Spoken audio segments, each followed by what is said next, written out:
Diena visiems. Aš labai myliu pavasarį ir labai mėgstu kalbėti tokią pavasarišką temą apie apsaugą nuo saulės. Taigi, šių dienų tema numeris 1 - apsauga nuo saulės. Ir pagrindinis klausimas, kokį gaunu - ar jau naudoti apsaugą nuo saulės? O Dieve, atsakymas vienareikšmiškai. Taip, naudoti ir ne tik pavasarį, bet ir žiemą, ir pavasarį, ir ypatingai vasarą.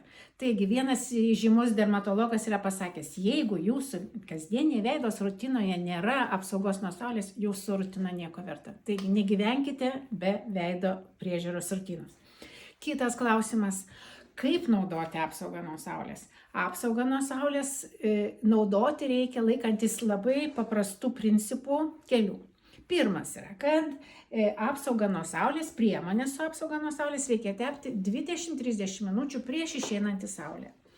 Antras dalykas - pakankamas kiekis. Žodžiu, sluoksnis turi būti vienodas, tolygus, nepagailėti priemonės. Ir trečias dalykas tai, kad apsaugą nuo saulės reikia atnaujinti kas 2-3 valandas priklausomai, kaip jūs leidžiate laiką. Na ir klausimas, į kurį aš dėja neturiu atsakymo, kaip pasirinkti priemonę nuo saulės. Pasirinkti priemonę nuo saulės turite patys, galbūt su patarimais, bet kokius reikalavimus turi atitikti priemonė nuo saulės. Turi būti komfortas jūsų odai ir pakankama apsauga. Atitikti jūsų odos tipą, atitikti, kaip sakiau, poreikius, kad būtų komfortas.